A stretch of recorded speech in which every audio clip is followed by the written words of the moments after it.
Hai teman-teman, jumpa lagi dengan saya, Saiful Bari.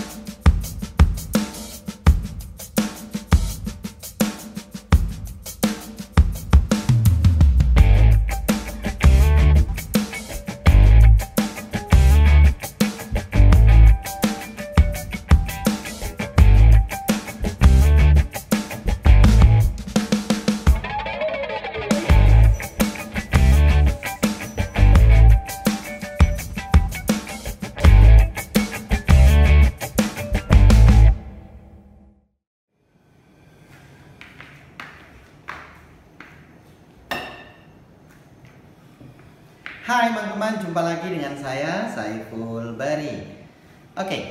Hari ini saya akan kembali membuat latte art menggunakan Bellman steamer. Sebelumnya saya sudah pernah membuatnya, bahkan saya memberikan review yang cukup detail terkait alat ini. Jadi teman-teman yang belum menontonnya, saya persilahkan untuk menonton terlebih dahulu, karena di dalamnya gitu ya, ada panduan step by step bagaimana kita melakukan steaming menggunakan Bellman secara proper, terutama untuk teman-teman barista pemula. Nah, hari ini saya akan mencoba membuat pattern yang berbeda menggunakan Bellman ini. Jadi kalau yang kemarin saya menggunakan basic pattern gitu ya. Nah, hari ini saya akan mencoba membuat dekoratif pattern. Oke, langsung saja yuk. Jadi teman-teman, di sini saya sudah siapkan bahan-bahan yang diperlukan. Ini kopinya sudah diekstrak duluan tadi. Bahkan kremanya sudah nggak ada. Jadi teman-teman kalau misalnya mau latihan, bisa mengganti espresso dengan misalnya powder ya, atau bubuk seperti coklat, matcha, red velvet, ya kan. Lalu kemudian bisa juga menggunakan ya kopi saset gitu. Kan konteksnya adalah latihan ya. Nah, untuk susu saya gunakan ini. Oke, ini adalah fresh milk. Dan sekali lagi teman-teman, kalau hanya untuk latihan silahkan gunakan ya pengganti fresh milk bisa. Misalnya apa namanya, kental manis, UHT dan seterusnya. Kalau misalnya punya fresh milk selain merek ini juga nggak apa-apa. Silahkan dipakai saja yang ada di kedai kopi atau rumahnya teman-teman semuanya. Oke. Ini alatnya, ini adalah Bellman. Jadi kemarin saya sempat review, ada beberapa kekurangan yang saya rasakan ketika menggunakan alat ini. Jujur hari-hari saya menggunakan espresso machine, bukan alat ini. Menurut saya yang pertama, tongkat uap ya terlalu kecil.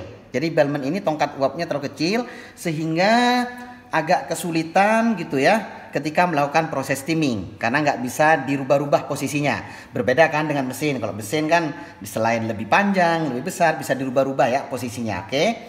Nah, ini kalau teman-teman menggunakan misalnya kompor gas, biasanya agak terganggu dengan panasnya api. Apalagi nanti kan gini ya. Jadi ini tangan kita rentan kesentuh sama Bellman-nya. Dan jelas Bellman-nya akan panas gitu ya. Jadi hati-hati ya teman-teman. Yang kedua, menurut saya nih, untuk Bellman ini kan nggak ada alat pengukur tekanannya. Biasanya kalau kita steaming, kita butuh tekanan sekitar 1 sampai 1,5 bar. Nah, Bellman ini kan ini ya nggak ada gitu, nggak ada alat ukurnya, sehingga kita harus cek secara manual dengan cara misalnya seperti ini ya, putarannya dibuka aja gitu. Karena kita harus tahu kapan Bellman ini siap untuk dipakai, cek aja secara manual. Berikutnya, untuk valve itu cuman lubang begini nih. Jadi pengganti valve-nya cuma lubang begini. Jadi kalau kita pakai gitu ya, rentan kaget gitu. Jadi bisa ngagetin karena uap lebihnya bahkan air bisa keluar dari sini. Jadi letupan-letupan kecil itu bisa dari sini ya. Jadi jangan kagetan, intinya begitu. Oke? Yuk kita lakukan ini aja, steaming saja. Kita tuang dulu susunya. Teman-teman kalau mau mengukur, menimbang ya atau mengira-ngira saja nggak apa-apa, silakan. Apalagi kan teman-teman biasanya kan punya jug favorit tuh yang digunakan setiap hari, jadi sudah hafal seberapa banyak susu yang diperlukan untuk steaming ketika membuat cafe latte. Nanti disesuaikan dengan cangkirnya. Oke, disesuaikan ya supaya nggak banyak sisa-sisa susu atau waste gitu ya teman-teman ya. Oke, saya hidupkan dulu kompornya. Kita perlu cek tekanannya. Saya ubah temperatur supaya lebih cepat. Kalau teman-teman mau pakai kompor gas silahkan ya, cuman hati-hati dengan panasnya api. Kita cek dulu. lumayan nih buat ngangetin tangan. Apalagi di luar ya gerimis-gerimis dingin gitu kan. Oke, lumayan sudah. Oke. Ya. Oke. Lumayan. Yuk kita lakukan steaming. Nah ini dia nih ya, masukin. Hati-hati dengan panasnya Bellman ya. Oke nih saya hati-hati banget nih. Oke buka.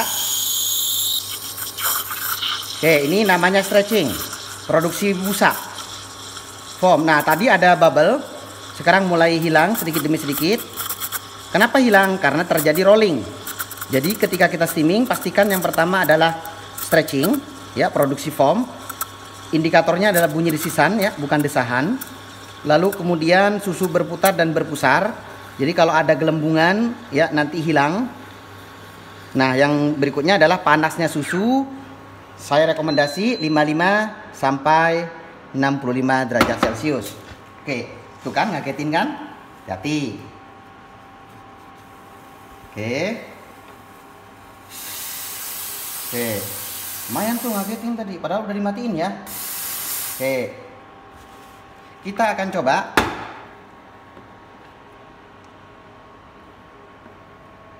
Ya, coba. Bismillah.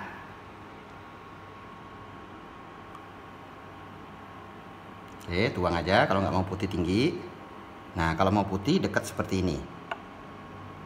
1, 2, 3, satu lagi ya. Jadi ceritanya kita akan bikin B. Oke. Atau lebah. Santai saja. Oke, seret ke sini. Nah, kita bikin kaki. 2 ya kakinya ya. Oke, kita bikin antena kecil di sini. Satu lagi. Sekaligus matanya ya. Oke. Baru di sini kita bikin bulan-bulanan. Jadi deh, gitu ya. Ternyata Bellman ini juga bisa ya kita pakai untuk membuat dekoratif pattern seperti ini. Selamat menikmati, please enjoy. Kalau kita lihat nih, sisa susunya juga nggak banyak, sedikit sekali gitu ya. Oke, jadi jangan buang-buang susu. Ya, ditakar saja atau dikira-kira, tapi intinya jangan terlalu banyak limbah susu atau waste-nya. Oke ya teman-teman ya. Oke, ternyata dari percobaan ini teman-teman bisa tonton gitu ya. Itu Bellman juga sebenarnya cukup enak gitu ya untuk teman-teman yang ingin melakukan steaming. Ya, karena Bellman ini kan lebih santuy gitu. Jadi untuk teman-teman barista pemula itu bisa melakukan proses steaming dan punya waktu yang relatif lebih lama dibandingkan kalau menggunakan mesin yang tekanannya terlalu kencang gitu ya. Tapi hati-hati yang tadi panas, letupan, tiba-tiba kayak tadi muncrat sedikit gitu ya. Itu hati-hati.